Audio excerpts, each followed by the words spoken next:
Hi, I'm Veronica and welcome to my channel. Last time I showed you how you can use some positive stress on your body's tissues so that they become anti-fragile, more resilient. And you could do the same thing working with your nervous system. That's what this video is about. How you can become more resilient by starting to adapt to things that initially might be bringing you some discomfort.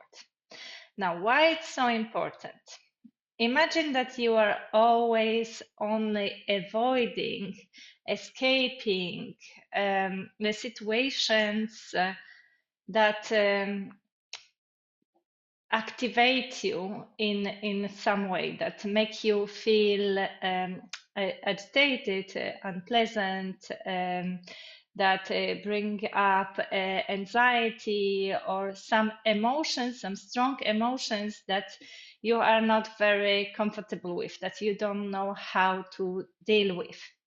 So if you're always using that avoidance strategy, your life, in a sense, is, first of all, it's shrinking because you are potentially avoiding situations or places or activities that might be bringing you joy, pleasure, that might be enriching you in some way, and you're not doing it just because you're trying to avoid all these discomfort bits.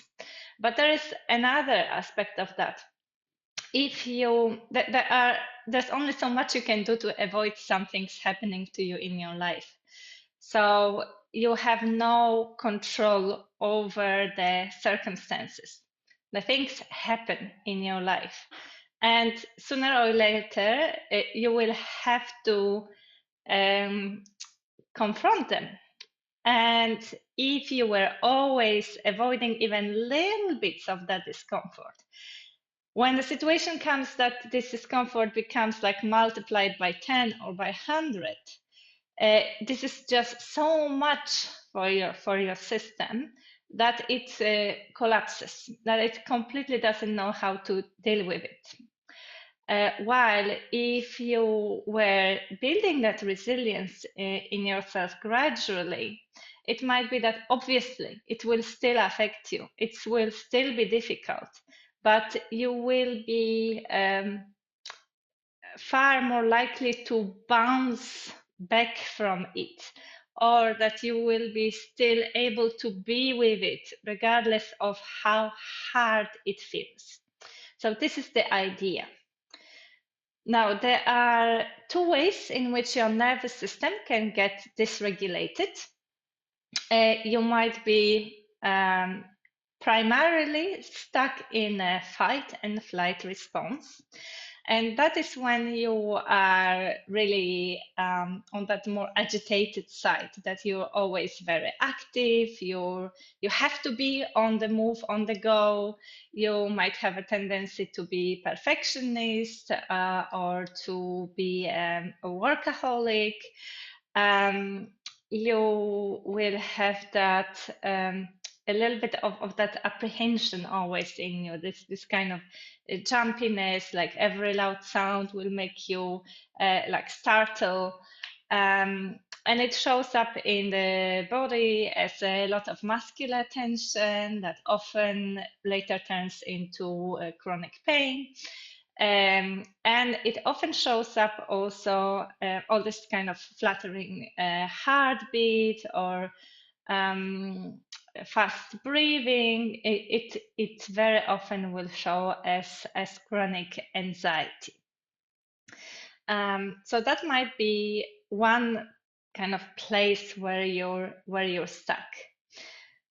And then you have the freeze response, which sometimes is actually even more difficult to come out of, as it's kind of one stage farther into facing the situation.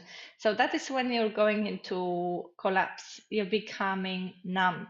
You have very little energy. You don't feel like doing anything. You're in that fatigue mode. You're avoiding all the situations that might feel in any way difficult for you. So in the body, it will show up very often as chronic fatigue or also chronic pain. And more on that psychological side, it might show as a depressive symptoms. So I'm not really going to get here into the root of this dysregulation, because this is now a very, very different topic. But I would like to mention one important disclaimer here. So we're going to work with everything that causes activation in your nervous system, which is different than triggering. So we used to kind of throw this word quite easily. Oh, this triggered me. It is now a kind of common term. But trigger is actually throwing you back. It applies to the people who have gone through trauma.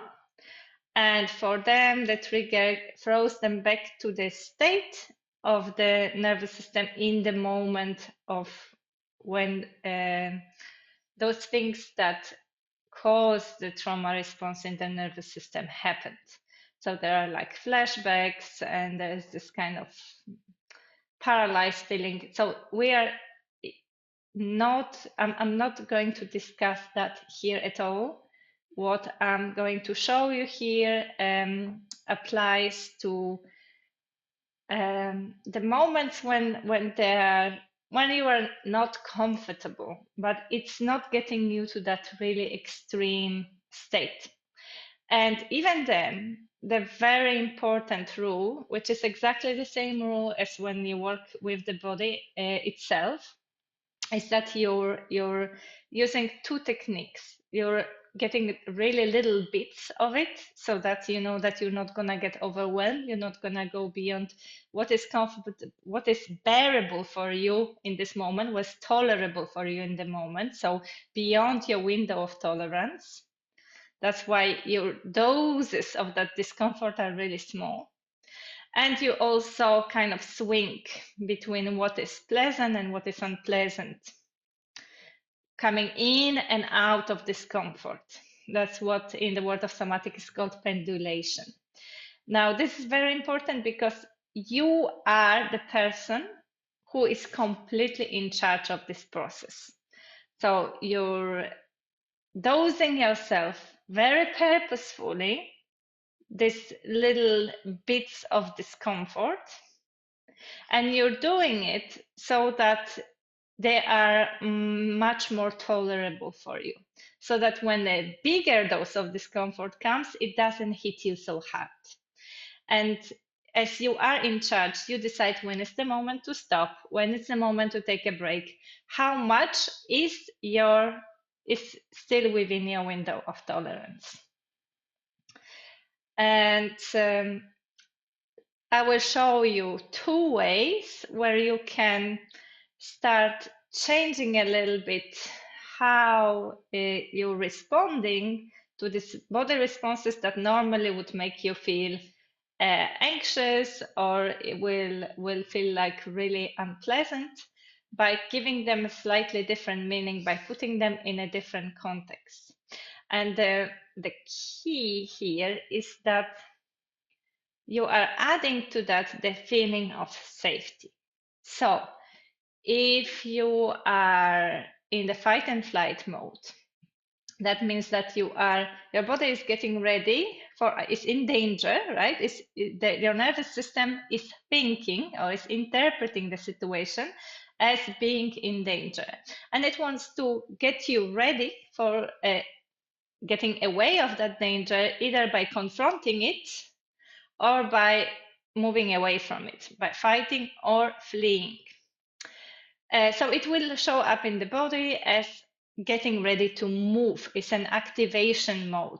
There will be faster heartbeat, faster breathing rate, there will be tension in the muscles that are ready to move. Now, you can have exactly the same physiological response, but if you are doing it in a very different context of being in a safe place, of being connected with other people, then this is going to feel very different, even though the physiologically is exactly the same. So you are excited, you are passionate about something, or you are playful. And this is what we're going to explore in one of the videos. I will break down all of that into a couple of videos so that it's not too long. But the first one is going to look into how to change that narrative of fight and flight as being activated because of the threat, because of danger, into being activated because you are playful. And once you again experience all these very familiar feelings that are normally super unpleasant that happen within your body, you might be able to be with them and be okay with them just because you are used to them already in a very neutral or even pleasant context.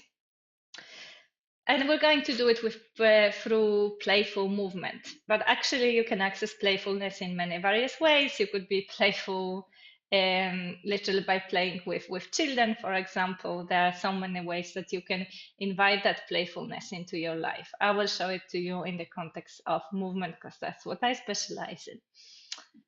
And there's also the equivalent of for the people who are in the freeze mode, in that kind of apathy, lethargy, fatigue, dissociation, numbness, would be to start feeling okay with stillness.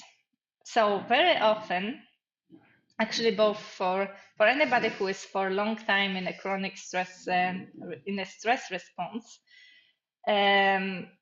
stillness is very activating, it's very unpleasant. So that's why there are so many people that will tell you, oh, yoga is not for me, or meditation is not for me because it's so boring. I need to move, I need to be active, I need to do like really active things. So the kind of deeper truth behind it is that this stillness that comes with meditation or some very slow movement practices, the body-mind practices, is that it is very activating to be with yourself, to be fully aware of what's going on inside you and be still. And particularly if you're in a freeze mode, because freeze is immobilization with fear. And here you're gonna give it a new meaning of being still. So again, no movement, but not in a tense, in a very tensed way, but in a very relaxed way. So finding stillness as a way of relaxing, connecting with yourself, maybe potentially also connecting with everything that is around you.